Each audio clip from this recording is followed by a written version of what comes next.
Let's see today's delicious recipe of Moong Dal Halwa, which is made out of jaggery and it gets ready also in no time.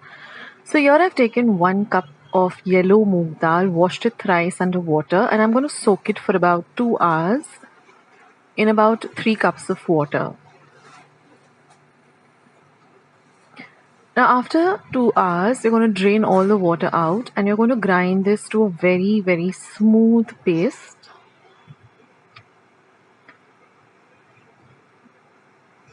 And it should look like this, so you don't need to add any water when grinding the paste, and transfer this to a bowl. Now in a pot, I'm going to add 1 cup of water. To that, I'm going to add 1 cup of grated gur or jaggery or gur. You can use any type of jaggery that you regularly use in your food and in your cooking. Stir it a bit. And then we're going to cook this on a low to medium flame till the jaggery or the gur completely dissolves. So this should take you about 2 to 3 minutes. You can stir it in between and it will dissolve and look like this. Now in a separate pan, I'm going to heat about half a cup of ghee. Now this moong dal does require a little bit more of ghee. Moong Dal Halwa. And now I'm going to add 1 tablespoon of semolina or rava. I like using the fine rava, but you can even use whatever rava you have, the thick or the medium. And I'm also going to add 1 tablespoon of besan or chickpea flour. Just stir the two together in the ghee. See that your ghee is nice and hot on a low to medium flame. And now we're going to grind this moong dal paste. We're going to add the moong dal paste rather.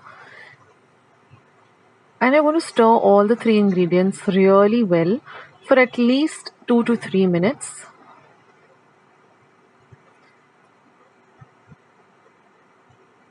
We want all these 3 ingredients to get nicely cooked in the ghee. So keep stirring it and see that you mix everything together. And you will see that the moong dal immediately starts to absorb all of the ghee.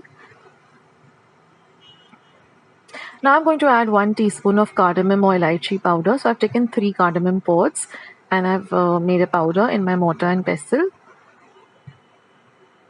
So ensure that you fry this in the ghee for 2 to 3 minutes.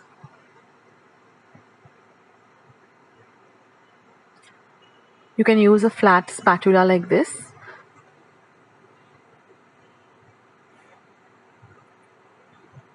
And now I'm going to strain this jaggery syrup that we prepared and add it to this fried mixture and keep stirring it. And you will see that the consistency will immediately change from a lumpy consistency to a very smooth consistency, almost like a sheera. And keep on stirring it for another 2 to 3 minutes till it starts leaving the sides of the pan, and then add some dry fruits and just cook it for another 2 to 3 minutes. And that's it guys, your lovely moong dal halwa is all ready and it's super delicious. So do try out this recipe and let me know how you like this recipe. Thank you so much for joining me today. I'll catch you in my next video. This is Akshita signing off. Bye.